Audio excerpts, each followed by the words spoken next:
사도 바울은 주님이 사도 바울을 통해서 하시고자 하시는 뜻을 민감하게 잘 따랐습니다.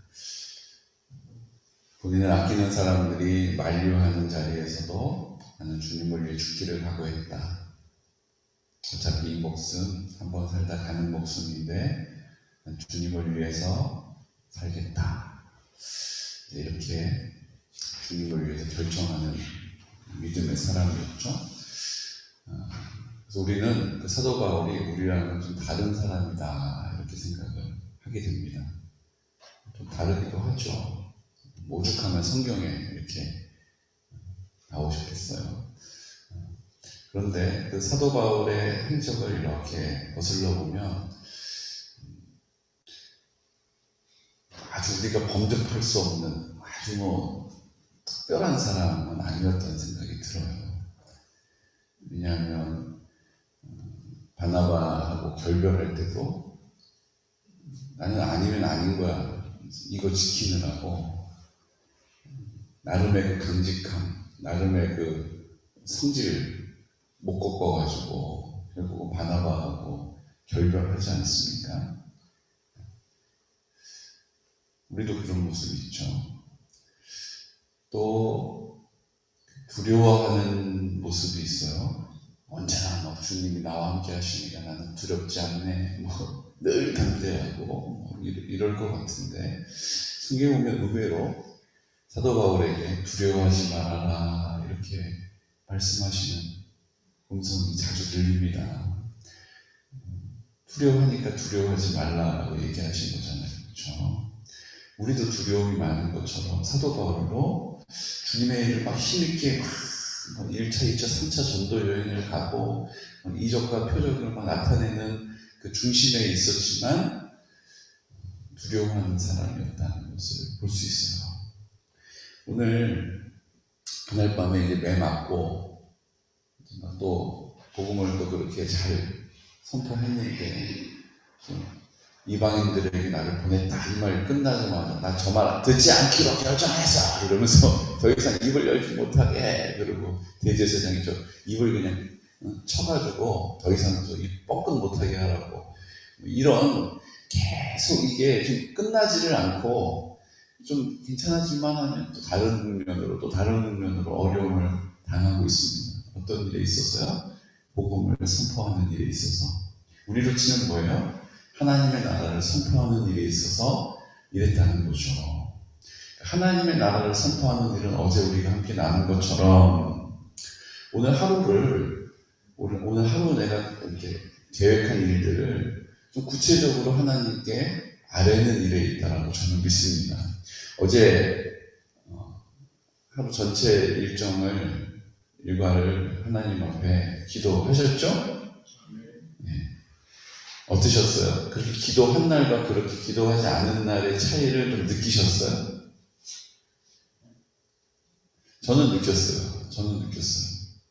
어제 그 하루의 일과를 하나님 앞에 조목조목 이렇게 구체적으로 기도한 것과 그렇지 않은 것 저는 이게 벌써 한 20년 된 습관입니다. 조목조목 기도해서 하나님이 구체적으로 하루를 이끌어 가십니다. 이렇게 얘기할 수 있는 자격이 없는 사람이에요.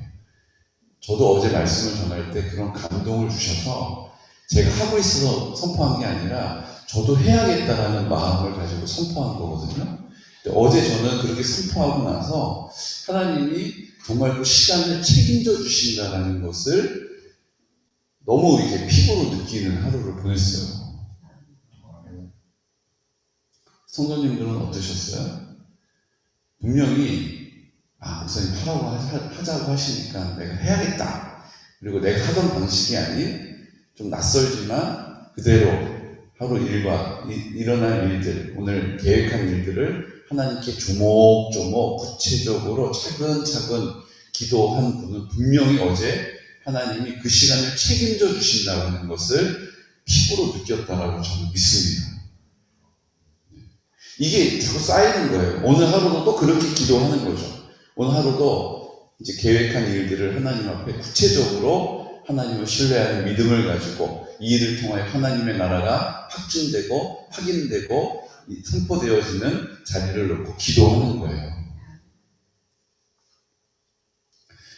어제 제가 기도한 건 저희가 세바퀴에서 지금 수학 창의력 교실이라는 걸 하고 있는데 의외로 대군년 외의 지역에서는 관심도 많고 참여하겠다라고 하는 의사도 많이 이렇게 표현을 하세요. 연락을 주고. 근데 정작 우리 개군초등학교하고 개군중학교 학생들은 한 30%밖에 안 돼요. 전체 참여하는 숫자에서. 그러니까 이제 저희는 안타깝고 이걸 어떻게 해야 되나 이제 이런데 내년도에도 이걸 계속 하려고 합니다. 근데 여러분들도 기도해 주셔야 돼요.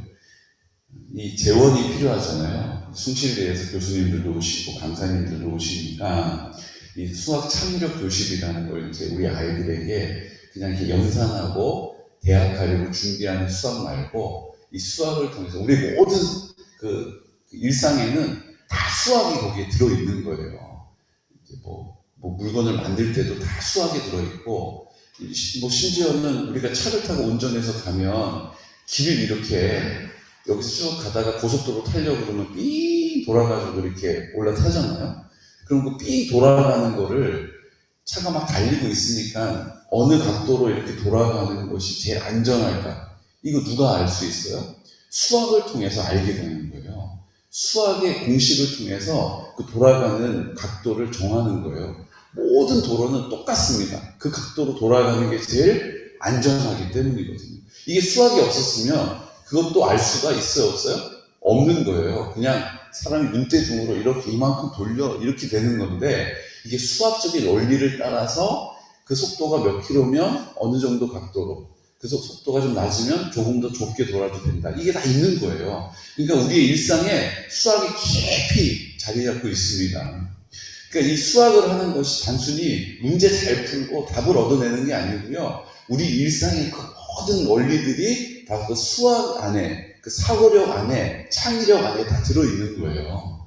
그러니까 아이들이 그것을 일찍 깨닫게 되면 훨씬 더 풍성한 삶을 살 수 있게 되는 거죠. 문제 하나 더 푸는 것보다 더 가치 있는 일을 할 수가 있어요. 그러니까 그걸 지금 저희가 하려고 하는 건데, 지금 이제 아이들도 수학 그러면 벌써 나 잘 못하는데 이러고 엄두를 못 내고, 부모님들도 그냥 대학 가는 거, 문제 잘 푸는 거, 뭐 이런 거 가르쳐 주면 몰라도 저거 언제 저거 해가지고 이제 대학은 코앞에 닥쳤는데 이제 이렇게 생각을 하시는 거죠. 그래서 이제 어제 초등학교에 들어가서 이 문제를 선생님들하고 교무부장님, 뭐 연구부장님, 선생님들 네 분 이렇게 같이 앉아서 머리를 맞대고 도움도 청하고 방법을 찾는 거예요.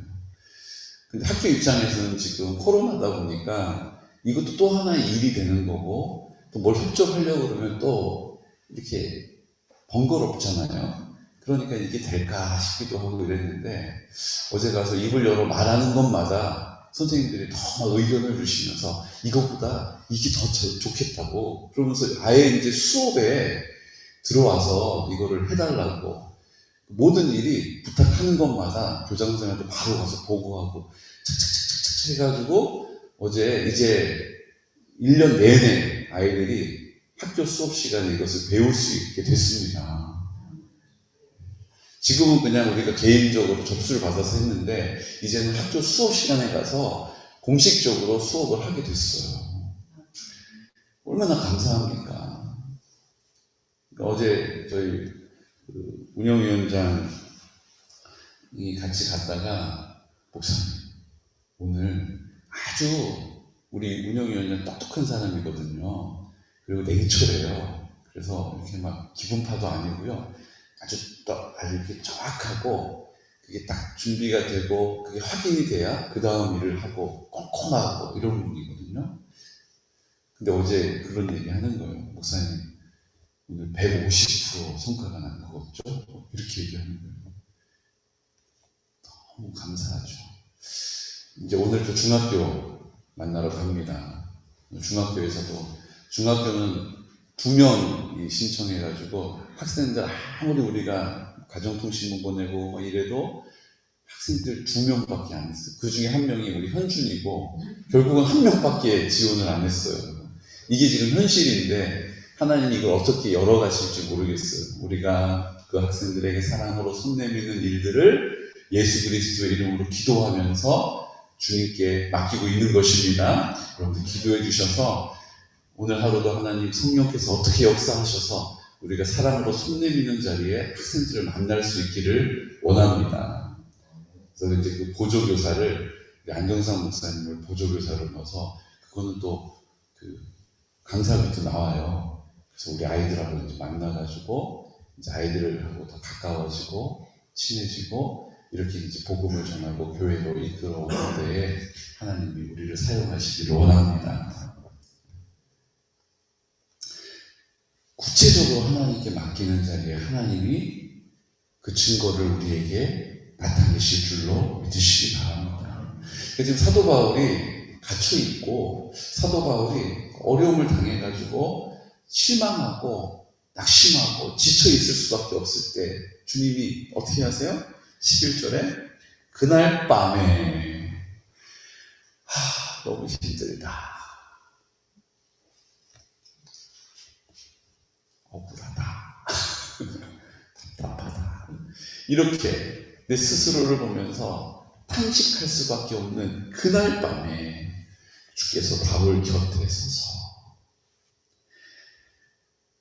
담대하라, 내가 예루살렘에서 나의 일을 증언한 것 같이 로마에서도 증언하여야 하리라 하고 사도 바울에게 말씀해 주시는 거예요. 너 혼자 있는 거 아니다. 내가 네 옆에 지금 있지 않니? 그럼 다른 표현에 곁에 서서 이런 표현 없어요. 근데 누가가 이걸 표현을 하는 거죠. 지금 그 사도 바울 지쳐있고 실망하고 낙심하고 두려워할 수밖에 없는 그 상황에, 외로울 수밖에 없는 상황에 주님이 그 곁에 서서 담대해라, 네가 예루살렘에서 전한 것과 같은 그 증언을 이제 로마에 가서도 해야 될 것이다. 그 길을 보여주시고 위로해 주시고 그 마음을 붙잡아 주신 줄로 믿습니다. 이게 주님과 함께 살아가는 삶의 뭐예요? 기쁨이고 능력인 것이죠. 우리가 하나님 앞에 주님께서 우리의 그 힘들고 어려운 고비마다 주님께서 오셔서 우리 낙심할 수밖에 없는 그때 우리에게 말씀하시는 그 음성이 우리에게 들려지는 은혜가 있으시기를 축복합니다. 아무개 감사하다. 두려워하지 말아라. 너 지금 잘하고 있다. 내가 너를 통해서 계속 일할 것이다. 이 말씀 하신 거 아닙니까? 네가 예루살렘에서 그 담대하게 나의 일을 증언한 것을 이제 로마에 가서도 증언해야 될 것이다. 내가 그 여정 가운데 함께 할 것이다. 우리에게도 주님이 오늘 그렇게 말씀하고 계신 줄로 믿습니다. 순종하는 자리 가운데, 낙심되는 자리 가운데, 실패한 것처럼 보이는 자리 가운데 왜 이렇게 해야 되나, 이렇게까지 해야 되나 싶은 그때에 주님께서 우리에게 나의 일을 증언한 것을 내가 너를 통해서 계속하여서 끝까지 나와 함께 그 일 감당해 다오. 이렇게 말씀하시는 주님, 우리의 삶 가운데 만나는 은혜가 있으시기를 축복합니다. 오늘 이렇게 바울을 격려하고 계신 동안에 저쪽 반대쪽에서 무슨 일이 일어나고 있어요? 저 바울을 살려둘 수 없다. 죽여야겠다. 도대체 그 죽이겠다는 사람들은 어떤 사람들이에요? 나름 하나님 섬긴다는 사람들이에요. 참, 이게 너무 웃기지 않습니까? 하나님을 섬긴다는 방식이 뭐예요? 내가 이해할 수 없는 예수를 자꾸 전하는 저 사도 바울을 죽이겠다. 저놈을 죽이기 전에는 내가 먹지도 잠도 안 자겠다라고 하는 사람이 40명이나 모여들었어요. 그리고 그날 밤 서로 모의를 해가지고 어떻게 해요? 바울을 진술, 네 너의 입장을 한번 들어보겠다. 그리고 데리고 오는 그 사이에 우리가 습격해서 바울을 죽이겠다. 이렇게 나쁜 계획을 세운 거죠. 바울의 생질이 그것을 듣게 됩니다. 생질이 누구예요? 조카인데, 생질은 누나의 자녀를 생질이라고 부르잖아요. 그러니까 지금 뭘 알 수 있냐면, 지금 예루살렘에 사도 바울의 가족이 와 있는 거예요. 그렇죠. 그러니까 생질, 자기의 누나의 조카인데, 누나의 자녀, 조카가 그 사실을 사도 바울에게 말해줍니다. 그래서 사도 바울이 그 사실을 그럼 천부장에게 가서 말해주어라. 그래서 천부장을 만나요. 그 천부장에게 그 사실을 이제 제보를 하죠.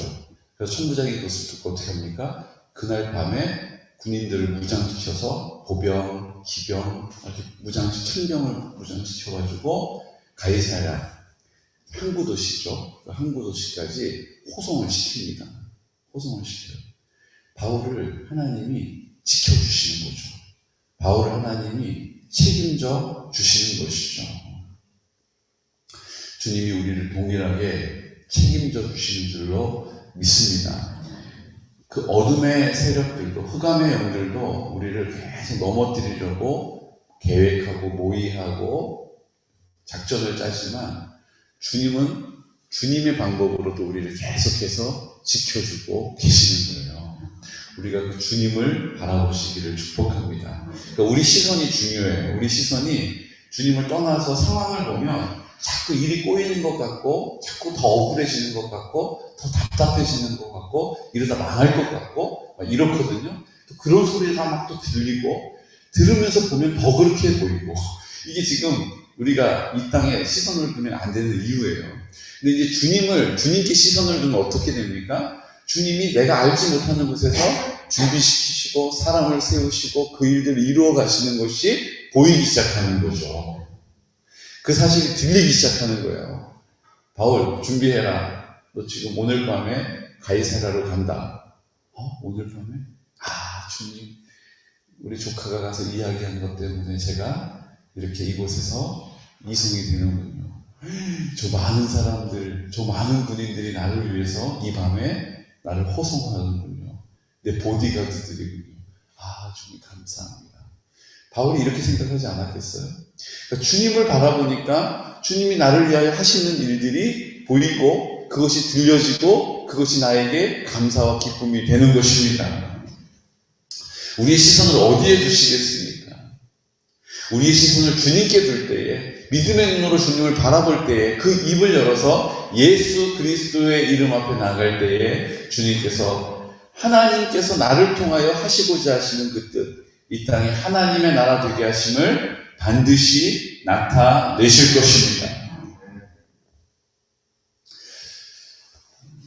신학자들 사이에 우리는 이제 그냥 성경을 보면 독신으로 있는 게 좋다 이렇게 얘기하니까, 사도 바울이 독신이었을 것이다, 결혼 안 했을 거다, 이렇게 우리가 이제 알고 있습니다. 저도 그렇게 배우기도 하고.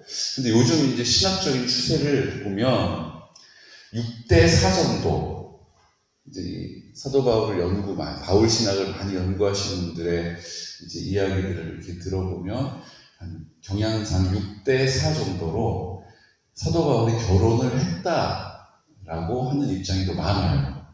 물론 4 정도는 우리가 예전과 같이 독신으로 있는 게 좋다, 너희가 그냥 혼자 있는 게 낫다, 이렇게 표현하는 것들을 근거로 결혼 안 했을 거다, 이렇게 얘기하지만, 한 전승 같은 것들을 쭉 이렇게 연구해 봤을 때 사도 바울이 결혼을 했던 것 같다라는 입장이 더 많아요. 그런데 그 다음 웃기죠. 그런데 사도 바울의 아내에 대해서, 사도 바울의 자녀에 대해서 언급이 없어요. 무슨 얘기냐? 결혼은 했지만 사도 바울이 그 믿음의 여정들, 왜냐하면 그 당시에 랍비 교육을 받는 사람들, 그 당시에 가말리아 문화에 가서 율법을 배우는 사람은 일찍 결혼을 하는 것이 전례였고, 결혼을 한 사람이 그 과정을 걸을 수 있는 이제 제도였다는 거죠. 거기다가 지금 사도 바울은 태어나면서부터 로마 시민이 됐잖아요. 로마 시민도 다 계급이 있는 거예요. 다 똑같은 로마 시민이 아니라 태어나면서 로마 시민권이 된 사람이 가장 위에 있는 거예요. 가장 우대받는 로마 시민이고요. 그 다음에 이제 돈을 많이 들이면 로마 시민으로서 그 돈을 기탁을 했기 때문에 기탁한 것 때문에 로마 시민권을 주는 것은 제일 아래쪽에 있는 계급이 있는 거죠. 그러니까 지금 천부장은 돈을 주고 산 거잖아요. 이게 뭐 뒷거래 했다는 게 아니라 공식적으로 돈을 주면 로마 시민이 될 수는 있었지만 돈을 주고 로마 시민이 됐다고 해서 태어나면서부터 로마 시민이 된 사람하고 똑같은 입장은 아니었다는 거죠.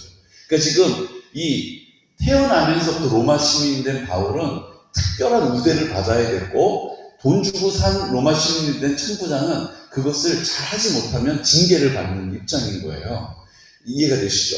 그러니까 로마 시민 되어진 사람이 율법을 배우게 될 때는 일찍 결혼했을 것이다 라고 하는 입장이 큰 거죠. 그런데 여기 이제 소개가 안 되는 건 뭐예요? 바울도 결혼을 했지만 그 바울이 믿음의 여정을 막 걸어가는, 주님이 그를 막 이끌어 가시는 것에 그 아내도 그 자녀들도 아마 결혼에 실패하지 않았을까라고 하는 입장이 더 많다는 거예요. 뭐 전승이나 이런 걸 다 살펴봤을 때. 그러니까는 바울도 복음을 위하여 하나님이 막 그를 이제 강력하게 쓰시니까 그 가정을 잘 돌보지를 못하고 그 자녀들도 잘 살피지 못한 것 같다라고 하는 입장이 많은 것이죠. 그러니까 사도 바울의 그 삶이 얼마나 고단했다는 것을 우리가 또 비추어서 알 수가 있는 것입니다.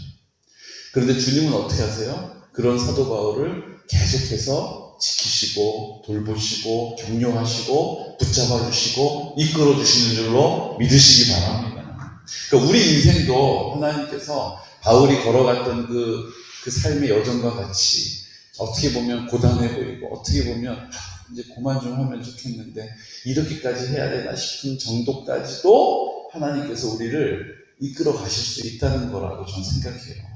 우리는 자꾸 우리가 이 정도만 하면 좋겠다 싶은 것으로 그걸 넘어가는 순간 불편해지고 낙심이 오고 이것까지는 이런 마음이 들어요. 그러니까 우리의 기대를 내려놓으시기를 축복합니다.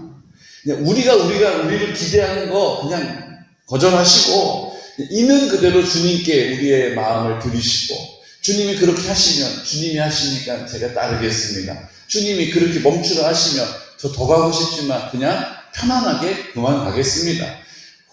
이제 좀 그만 가면 좋겠는데 주님이 더 가야 된다 그러시면 이렇게까지 이런 공소리 안 하고 그냥 하나님 앞에 모든 내 기대를 뒤로 하고 거절하고 예 주님 기쁜 마음으로 주님 앞에 반응하는 은혜가 있으시기를 축복합니다.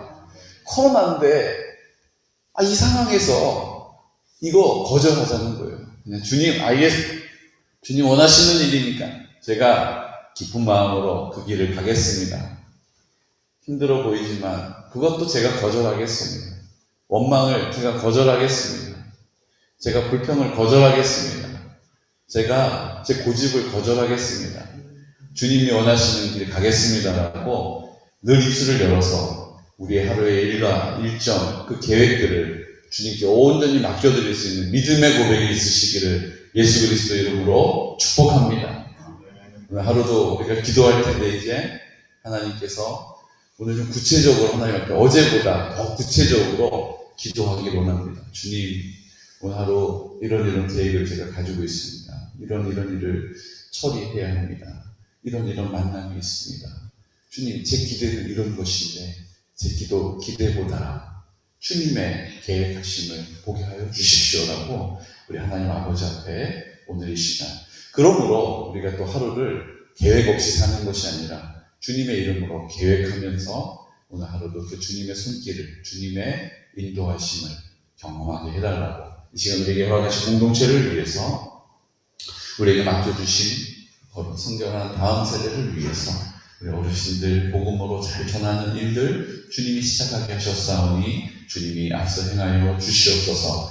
특별히 이제 내일이면 수능을 보게 됩니다. 우리 차원준 고3 수험생이고 또 이혜린 또 또 우리 박정원 목사님 큰 손녀에는 강예지 이름을 불러가면서 오늘 주님 우리가 좋은 성적을 얻기 위해서 기도하는 것 아니고 주님께서 믿음으로 주님의 뜻을 따르겠다라고 주님과 함께 그 길을 걸어가겠다라고 고백하는 그 길에서 어떤 은혜와 사랑과 능력을 베풀어 주시는지를 우리 차원주, 이혜리, 강혜지 그 신령 가운데 보게 하여 주십시오라고 함께 기도해 주시고 주님께서 그 모든 여정 가운데 함께 하여 주셔서 이번 수능을 통하여서 주님을 믿음으로 만날 수 있는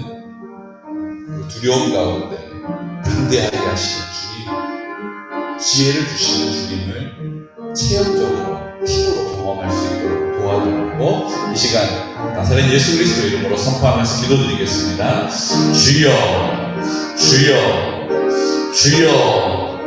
걸어가신 아버지 하나님